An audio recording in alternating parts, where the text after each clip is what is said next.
तो उत्तराखंड चारधाम यात्रा की व्यवस्थाओं को दुरुस्त करने और बद्री केदारनाथ मंदिरों के एक बोर्ड के अधीन लाने को लेकर, यानी कि एक बोर्ड बनेगा और उसी के अधीन ये यात्राएं हों, इस तरह का प्रयास सरकार कर रही है। वैसे एक ऐसा ही प्रयास त्रिवेंद्र सिंह रावत की सरकार ने किया था, याद होगा आपको, देवस्थानम बोर्ड। इस बोर्ड का गठन किया गया था, लेकिन तीर्थ पुरोहितों ने इसका इतना विरोध किया कि सरकार को कदम वापस खींचने पड़े और सरकार धामी सरकार को, फैसला था त्रिवेंद्र सरकार का। ऐसे में अब धामी सरकार चारधाम यात्रा को लेकर गंभीर है और ऐसे में सरकार बेहतर प्रबंधन को लेकर प्राधिकरण बनाने पर जोर दे रही है। तो ऐसे में सवाल यह कि यात्रा के लिए प्राधिकरण बनाने से हालात सुधरेंगे। सवाल अपने आप में बड़ा है कि प्राधिकरण बनाने से समस्याओं का, सभी समस्याओं का समाधान हो जाएगा और देवस्थानम बोर्ड वाली सरकार गलती नहीं दोहराएगी, इस बात की क्या गारंटी। आज इसी पर करेंगे चर्चा। हमारे साथ जुड़ेंगे मेहमान, लेकिन पहले एक रिपोर्ट आपको दिखाते हैं और फिर सीधा रुख करेंगे मेहमानों की तरफ।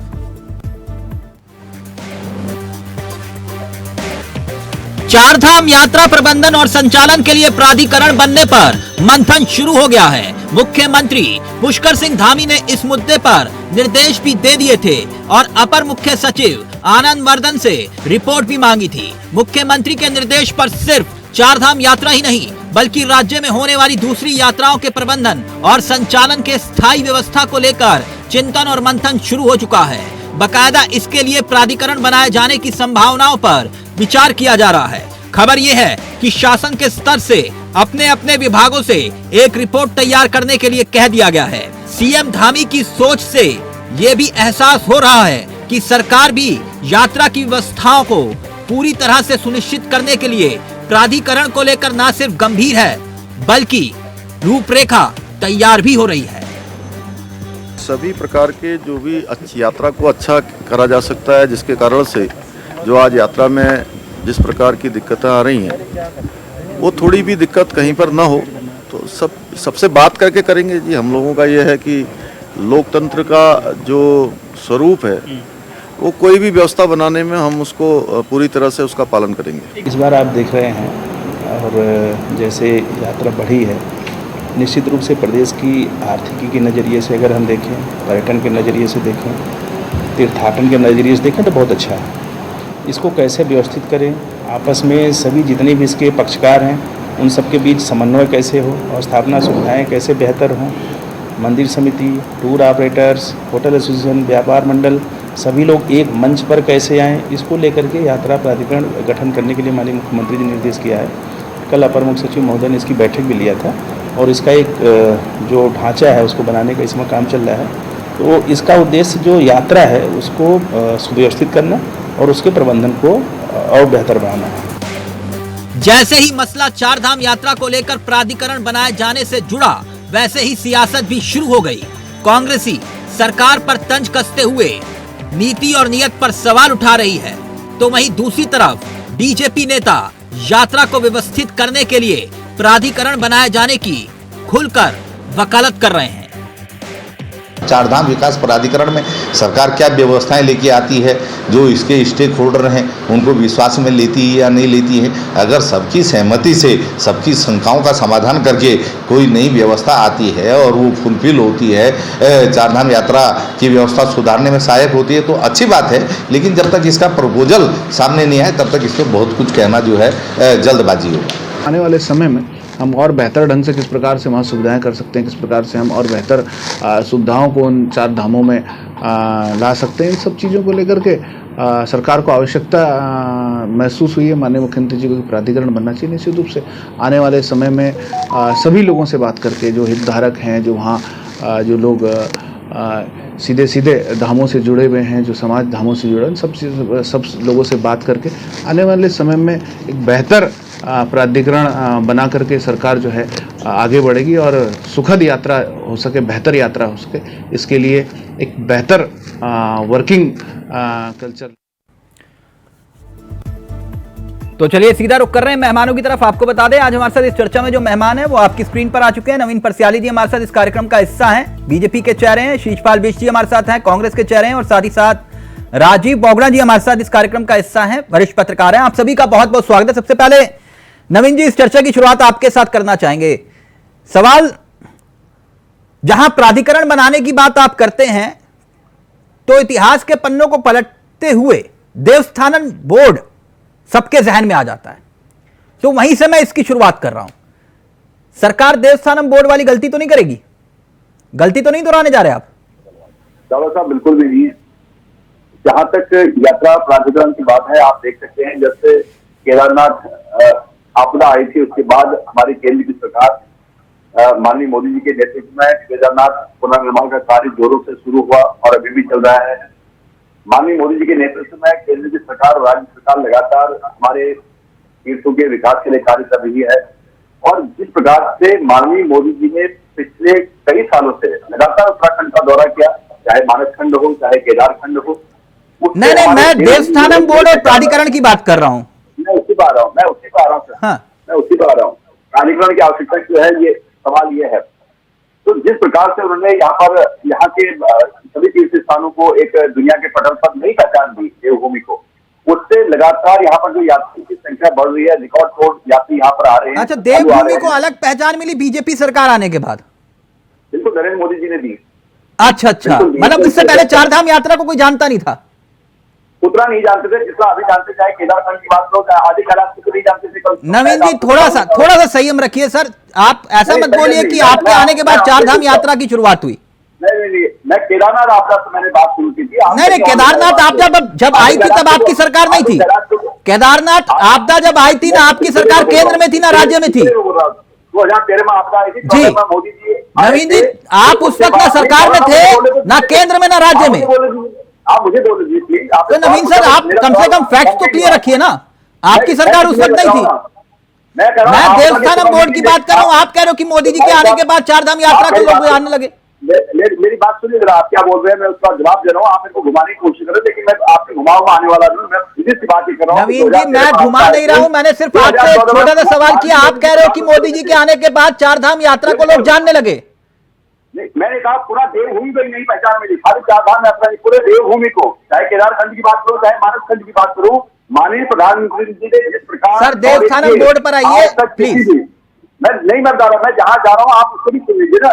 आप जो बोलना चाह रहे हैं, जहाँ फैलाना चाह रहे हैं, मैं वहां पर भी आऊंगा, वो भी क्लियर करूंगा। लेकिन मेरी बात यह है कि आप सुनिए, 2013 में आपदा आई, 2014 में माननीय प्रधानमंत्री जी ने इस देश की कमान संभाली, उसके साथ ही केदारनाथ पुनर्निर्माण की जिम्मेदारी संभाली और उसके बाद लगातार श्रद्धालु यहाँ पर आए। और जिस प्रकार से माननीय प्रधानमंत्री जी यहाँ का दौरा कर रहे हैं और संख्या बढ़ती जा रही है, अब उस बढ़ती हुई संख्या को व्यवस्थित करने के लिए, अच्छी यात्रा के लिए, सुरक्षित और सुगम यात्रा की व्यवस्था के लिए एक प्राधिकरण की आवश्यकता पड़ रही है, क्योंकि ये यात्राएं लगातार होगी, अलग अलग स्थानों पर होगी। आपकी बात पूरी हो गई ना? आपकी बात पूरी। मैं एक मिनट खंड की यात्रा होगी तो अब यहाँ पर जरूरत पड़ रही है। मेरे सवाल को एक बार फिर से सुनिए। मेरे सवाल को एक बार फिर से सुनिए, मैं दोबारा से दोहरा रहा हूं। और कृपया, जहां आप घुमाने की कोशिश कर रहे हैं मुझे भी मालूम है, मैंने आपसे पूछा देवस्थानम बोर्ड वाली गलती सरकार दोबारा तो नहीं दोहराएगी? सवाल मेरा सिर्फ इतना था। मैं आपसे बोल रहा हूँ कि ये देवस्थानम बोर्ड मंदिरों को लेकर था, ये यात्रा को लेकर है। यात्रा अच्छा, मंदिर को लेकर था, ये यात्राओं को लेकर है। शीशपाल जी, वो कह रहे हैं सभी समस्याओं का समाधान प्राधिकरण, आपको समझना पड़ेगा। वो कह रहे हैं सभी। सर आप मुझे समझाने से अच्छा सबसे पहले तीर्थ पुरोहितों को समझाइएगा, ठीक? चावला साहब, अभी आपका बहस आपके चैनल पर पहले तो आपको समझाना पड़ेगा। नहीं, आपने सर बात ही आप कह रहे हो कि चारधाम यात्रा की पहचान इसलिए हुई क्योंकि मोदी जी हैं। नहीं, मैंने कहा उत्तराखंड को नहीं पहचान मिली। शीशपाल जी, आदिकाल से चली आ रही है। शीशपाल जी, वो कह रहे हैं प्राधिकरण से सभी समस्याओं का समाधान हो जाएगा। कांग्रेस का क्या स्टैंड है? फिर मैं राजीव जी आपके पास आ रहा हूँ। देखिए कि सबसे पहले तो भाजपा सरकार को ये साफ करना चाहिए कि ये जो चारधाम यात्रा प्राधिकरण आ रहा है, ये देवस्थानम बोर्ड की तरफ से आ रहा है। ये केवल चारधाम यात्रा में जो है व्यवस्थाएं देखेगा, वो मंत्री के कार्य क्षेत्र में हस्तक्षेप करेगा या नहीं करेगा, अगर देवस्थानम बोर्ड की तरफ से ही ये चारधाम विकास प्राधिकरण आ रहा है तो उस समय इसका विरोध हुआ था, क्योंकि आपने अभी सुना नहीं नवीन जी ने कुछ कहा है? अब नवीन जी के कहने से थोड़ा ही ना होगा। ये वो तो कह जब तो रहे हैं कि भाई वो यात्रा को लेकर आ रहा है, मंदिरों का उसमें कोई मतलब नहीं है, यही कह रहे हैं ना नवीन जी? ऐसा है ना कि देखिए, जब तक इसका प्रपोजल सामने नहीं आएगा तिलक जी, जब तक इसका ड्राफ्ट सामने आएगा तब तक जो है इसमें कोई भी टिप्पणी करना जल्दबाजी होगा। लेकिन हम जो है अपनी आशंका व्यक्त कर रहे हैं कि देवस्थानम बोर्ड में जिस तरीके से जो है मंदिरों के हक हकूकों पर जो हमारे पुरोहितों के हक हकूक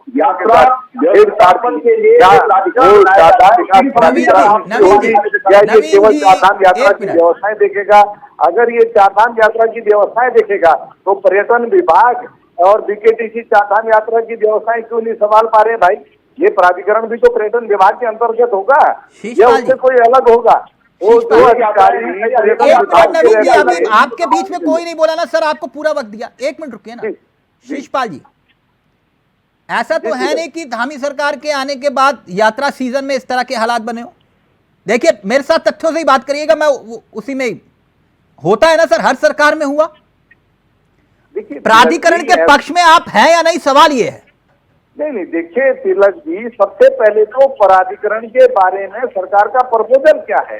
ये देवस्थानम बोर्ड की तरफ से आ रहा है, ये मंदिर के क्षेत्र में हस्तक्षेप करेगा, ये जो है प्राधिकरण की जरूरत है या नहीं, हकूक पे डाका डालेगा। प्राधिकरण की जरूरत महसूस है या राज्य को या नहीं इस यात्रा को लेकर? तिलक जी, मैंने कहा ना प्राधिकरण का स्वरूप क्या होगा ये सर, मैंने पूछा जरूरत महसूस हो रही है कि नहीं, आप घुमा रहे हो ना। आप एक बात बताइए ना, जब पर्यटन विभाग और बीकेटीसी चारधाम यात्रा की व्यवस्थाओं को संभालते हैं, वो क्यों अपनी जिम्मेदारियां पूरी नहीं कर पा रहे हैं? पहले सरकार को इस पर जवाब देना चाहिए। मैं फिर आपसे पूछ रहा हूं कि क्या प्राधिकरण की जरूरत महसूस हो रही है कि नहीं? देखिए तिलक जी, जो है चारधाम यात्रा आज से तो शुरू हो नहीं रही, ये तो जो है वैदिक काल से चली आ रही है। और आप भी जलेबी बना रहे हो? व्यवसाय पर्यटन विभाग और आप भी जलेबी बना रहे हो? बीकेटीसी संभालता रहा है, तो आप बताइए ना। अब नहीं, मैं थोड़ी ना बताऊंगा सर, आपको बताना है आप प्राधिकरण के पक्ष में है या नहीं है, और दूसरी बात यह कि जरूरत है या नहीं है। हो गया है, पर्यटन विभाग अगर व्यवस्था नहीं संभाल पा रहा है तब तो अन्य व्यवस्था की आप जवाब नहीं देंगे, आप जवाब नहीं देंगे। राजीव जी जुड़े हुए हैं। राजीव जी, मेरी आवाज आ रही है सर आपको? राजीव जी, क्या आप मुझे सुन पा रहे हैं?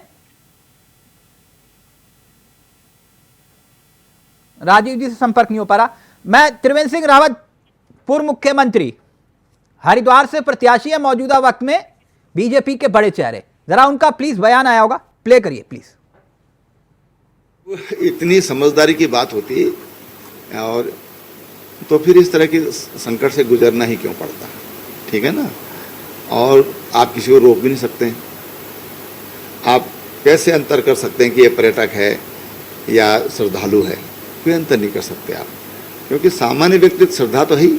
भारत में हम लोग आस्थावान लोग हैं, हम विश्वास पर चलते हैं, इसलिए ये भेद करना बहुत कठिन है। लेकिन हाँ, इस बात का ध्यान रखा जाना चाहिए श्रद्धालुओं में, उसके लिए बहुत ज़रूरी है कि हम एक अवेयरनेस के प्रोग्राम चलते रहने चाहिए उस दृष्टि से कि भाई देखो ये धार्मिक यात्रा है, इस पर हमको ध्यान देना चाहिए। फिर हमारे जो धर्म गुरु हैं, साधु संत हैं, हमारे जो ब्राह्मण समाज है, वो ये संस्कारों की जो व्यवस्था है, वो एक व्यवस्था और जागरूकता उनके द्वारा ही ज़्यादा अच्छी हो सकती है। मैं समझता हूँ कि भाई आप हमारे यहाँ तो 16 संस्कारों की व्यवस्था है, तो उन संस्कारों की जब पद्धति है उसको हम मनाते हैं, जन्मदिन मनाते हैं, शादी का समारोह मनाते हैं, तमाम ऐसे ओकेजन्स हैं जिन पर हम ये तमाम प्रोग्राम करते हैं। तो अगर उसके द्वारा कुछ अवेयरनेस हो तो हो सकता है कि कुछ लोग इस तो त्रिवेंद्र सिंह रावत को आप सुन रहे थे। त्रिवेंद्र सिंह रावत का बयान इसलिए महत्वपूर्ण हो जाता है क्योंकि वही देवस्थानम बोर्ड की वकालत करने वाले चेहरों में से एक थे, और माना जाता है कि उनकी सरकार भी इसी वजह से, मतलब मुख्यमंत्री पद इसी वजह से गया। खैर, हमारे साथ राजीव जी जुड़ चुके हैं दोबारा से। राजीव जी, अब मेरी आवाज आ रही है सर आपको? हाँ, आ रही है, लेकिन थोड़ा पृष्ठभूमि बतानी पड़ेगी। बीच में मुझे पता नहीं कि पहले सज्जनों ने क्या कहा। ये हमारे सज्जन नवीन जी और शीशपाल बिष्ट जी कांग्रेस और बीजेपी से जुड़े हुए हैं। इन दोनों सज्जनों ने यह कहा कि प्राधिकरण जो है, प्राधिकरण जरूरत है मौजूदा हालात में। नवीन जी कह रहे हैं बीजेपी से, और कांग्रेस ये कह रही है कि पहले ये साबित करो कि ये देवस्थानम बोर्ड की तरह हालात नहीं होंगे। क्या लगता है आपको कि इस पर बवाल होना तय है? मैं दोनों की बात से सहमत भी हूँ और दुर्भाग्यवश असहमत भी हूँ जी, क्योंकि प्राधिकरण बनाने का जो प्रश्न आया है, ये जो नौबत आई है, तो पहली बात ये है कि अच्छा संकेत है कि सरकार ने ये समझ लिया है कि जो यात्रियों का या पर्यटकों का रेला आ रहा है वो अनकंट्रोल हो गया, वो अनियंत्रित हो गया, उस वाले नहीं संभल रहा है, तो एक अच्छा संकेत है। दूसरी बात ये है कि आप प्राधिकरण जो बनाएंगे तो कोई उसके लिए अलग हवा, अलग मिट्टी, अलग लकड़ी नहीं लाएंगे, उसके लिए कहीं बाहर से आप एक्सपर्ट नहीं लाएंगे, बल्कि जो आपके पास अभी मौजूद ब्यूरोक्रेसी है, ये जो टेक्नोक्रेसी है, उन्हीं से आपने प्राधिकरण बनाना है। तो प्रश्न ये है कि प्राधिकरण जो आपने उन्हीं से बनाना है, तो उन्हीं से अभी आप क्यों नहीं काम ले पा रहे हैं, उन्हीं को ठीक से सुसंचालित करके, सुव्यवस्थित करके। लेकिन प्राधिकरण अगर बना रहे हैं तो इसको भी एक अच्छे शगुन के रूप में लेना चाहिए कि सरकार को ये चिंता व्यापी और उस पर ज्यादा ध्यान केंद्रित करें, इसलिए शायद प्राधिकरण बनाया जा रहा होगा। और जो पिछली गलतियां हुई हैं वो अब ना हो, ये तो खैर देखना ही है। और अगर वो प्राधिकरण केवल औपचारिकता मात्र रहेगी, उसको कागजों पे बना दिया, एक तंत्र आपने और बना लिया, एक कहीं दफ्तर बना दिए, कुछ लोग उसमें और भर्ती कर दिए, और धर्रा जस का तस चलना है। जो मैं कह रहा हूँ कि लोग तो आप वही रखेंगे ना, वही आपके अधिकारी हैं, वही आपके कर्मचारी हैं। सर मैं आपसे एक बात जानना चाह रहा हूं कि क्या इस यात्रा सीजन में आते हुए श्रद्धालुओं की भीड़ जरूरत महसूस है कि नहीं राज्य को एक ऐसे प्राधिकरण की? देखिए, प्राधिकरण की मैं दोबारा कहना चाह रहा हूँ कि प्राधिकरण बना रहे हैं तो बुरी बात नहीं है, लेकिन मूल प्रश्न ये है कि आप उसको एक्टिवेट किस तरह करेंगे, और इस पर ध्यान पहले केंद्रित कर दिया जाना चाहिए था। अब देखिए, श्रद्धा का जो प्रश्न है, यहाँ कुंभ भी होता है, तो कुंभ में करोड़ों लोग आते हैं, आप किसी को रोक नहीं सकते हैं। और तीर्थ यात्रा में भी जो लोग आ रहे हैं, आप किसी को रोक नहीं सकते। ये धार्मिक आस्था से जुड़े हुए विषय हैं, उनको नियंत्रित आप अवश्य कर सकते हैं, और आपको नियंत्रित ही करना था जो आप नहीं कर पाए। मैं सुबह ही एक वीडियो देख रहा था। नवीन जी, बात इत्तेफाक रखते हैं कि नहीं राजीव जी की बात से? आप हालात जो हैं, आंशिक तौर पर मैं आंशिक तौर पर राजीव जी से सहमत हूँ। और नहीं तो ऐसे में मंत्री जी कहाँ हैं? देखिए, मंत्री जी भी अपनी व्यवस्थाओं में लगे हैं, लेकिन मैंने नहीं, कहाँ लगे हैं वही तो सवाल खड़ा होता है ना, कहाँ है मंत्री जी? मंत्री चौराहे पर खड़े होते साहब, मंत्री। अच्छा, मंत्री चौराहे पर नहीं खड़े होते? वहाँ को निर्देश देते हैं तो वो वहीं से निर्देश देते। नवीन जी, इस राज्य में एक ऐसे वन मंत्री को देखा, आप रुकिए ना, मैं बता देता हूं। इस राज्य में एक ऐसे वन मंत्री को देखा जो जंगलों में जाके टहनियों से आग बुझा रहे थे। उनकी कलाकारी तो पहले पूरा उत्तराखंड जानता है, देखा ना? बिल्कुल चालो। हाँ, तो फिर ये मत बताइए कि चौराहे पर खड़े होकर मंत्री क्या करते हैं।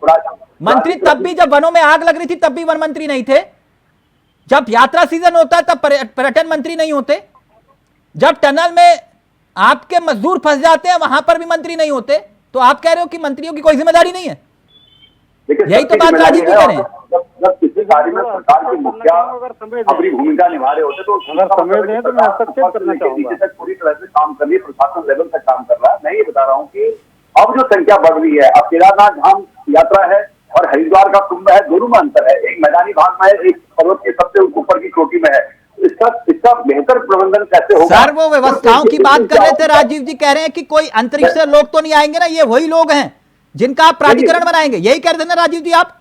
जी बिल्कुल मैं आंशिक तौर पर उनकी बात से सहमत हूँ, लेकिन जो आज टेक्नोलॉजी है, अगर मैं बात करूँ सूचना तंत्र की बात करूँ, अगर मैं बात करूँ डेटा एनालिसिस की बात करूँ, अगर मैं AI आर्टिफिशियल इंटेलिजेंस की बात करूँ, तो इन सब चीजों का समावेश करके अब एक नई टेक्निक बनाने की जरूरत है जिससे हम इस भीड़ को। राजीव जी अपनी बात रखेंगे, फिर शीशपाल जी आपके पास आ रहा हूँ। राजीव जी, मैं निवेदन ये कर रहा हूँ के माध्यम से और व्यवस्थाओं को थोड़ा सा अच्छी तरह से। नवीन जी एक मिनट सुन लीजिए ना, एक मिनट सुन लीजिए राजीव जी की।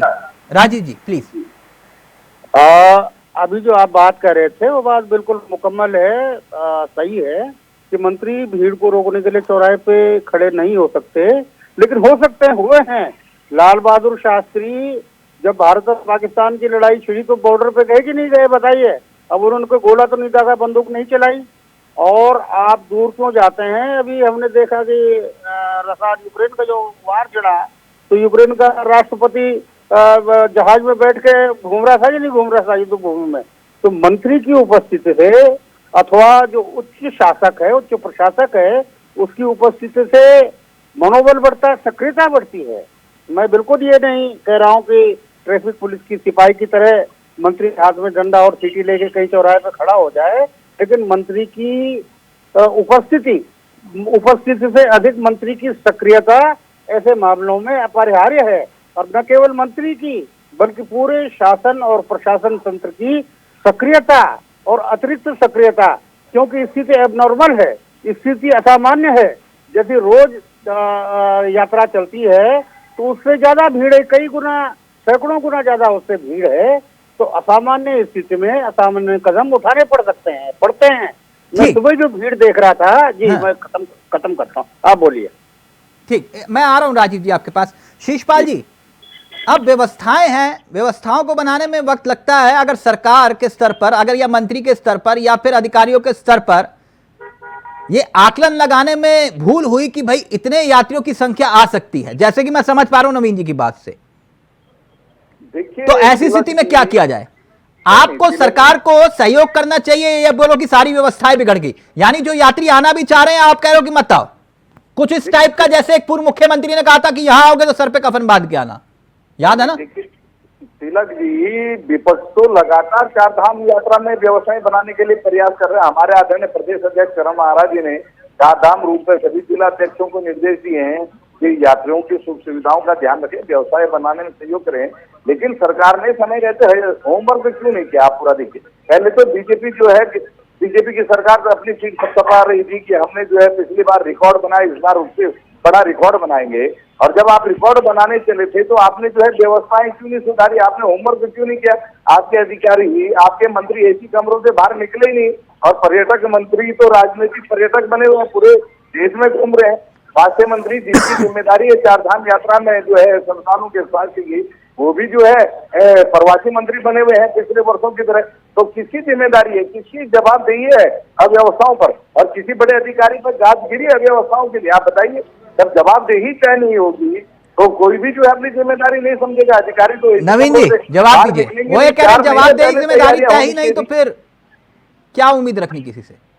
चलो साहब, जब जवाबदेही है और हो रही है, व्यवसाय बन रही है, इसलिए तो इतने लोग इतने मात्रा में यहाँ पर श्रद्धालु आ रहे हैं।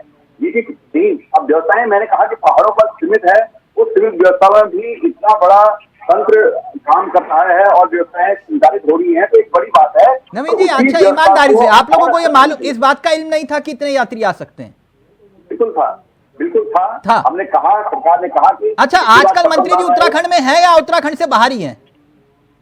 देखिए, अभी मैं सच बोलूं तो मेरे पास कोई डेटा नहीं है। मैं कहीं और बैठा हूँ, मंत्री जी कहीं और बैठे होंगे। मैं आपके चैनल पर डिबेट नहीं, मैं आपसे सिर्फ ये जानकारी चाह रहा था।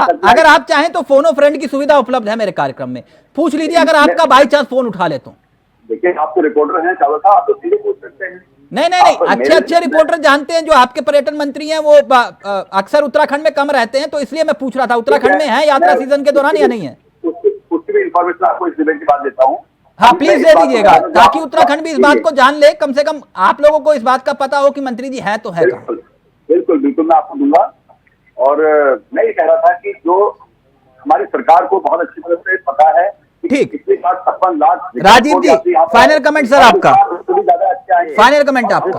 मंत्री जी इसमें क्या कर रहे हैं, मंत्री जी हैं या नहीं, ये प्रश्न भी महत्वपूर्ण है। लेकिन दुर्भाग्यवश मुझे जानकारी नहीं कि वो कहाँ हैं, क्या कर रहे हैं। कुछ ना कुछ कर ही रहे होंगे। हाँ। लेकिन मैं आपसे निवेदन करना चाहूंगा कि अगर मंत्री भी है तो मंत्री तो एक स्टाम्प के सिवा कुछ नहीं है, केवल एक मोहर है। और सवाल और प्रश्न और आवश्यकता पूरे शासन और प्रशासन तंत्र को, पूरे सिस्टम को एक्टिवेट करने की है, जगाने की है। और ऐसा नहीं है कि मैं सरकार को ब्लेम कर रहा हूँ, सरकार कर रही है, जो कुछ कर रही है वो करता हुआ दिख रहा है। लेकिन आपने अब जो पिछली गलतियां हो गई, भाई आप माना कहीं सोनप्रयाग में भीड़ को रोक देंगे, लेकिन जहां आप भीड़ को रोकेंगे वही अव्यवस्था फैलेगी, वही अराजकता फैलेगी, ठीक। वही प्रदूषण फैलेगा, ओके। वही समस्याएं पैदा हो। बड़ी बात है। अब इसका कोई ना कोई समाधान तो होगा, कोई ना कोई रास्ता तो निकालना ही होगा। और हर बार यात्रा सीजन में यात्रियों की संख्या बढ़े, यही सब दुआ करते हैं, क्योंकि उत्तराखंड की आर्थिकी उस पर टिकी हुई है। तो ऐसे में रास्ता तो तलाशना होगा और उसमें सहयोग विपक्ष को भी देना होगा। शीशपाल जी, अगर प्राधिकरण से रास्ता निकलता है तो उसके लिए कदम आगे बढ़ाना चाहिए सबको। थैंक यू सो मच, बहुत बहुत शुक्रिया। नवीन जी आपका भी, शिशपाल जी आपका भी, और राजीव जी आपका भी बहुत बहुत शुक्रिया। तो सभी समस्याओं का समाधान क्या प्राधिकरण है? ये एक बड़ा सवाल है। नमस्कार, जय हिंद, जय भारत, जय उत्तराखंड।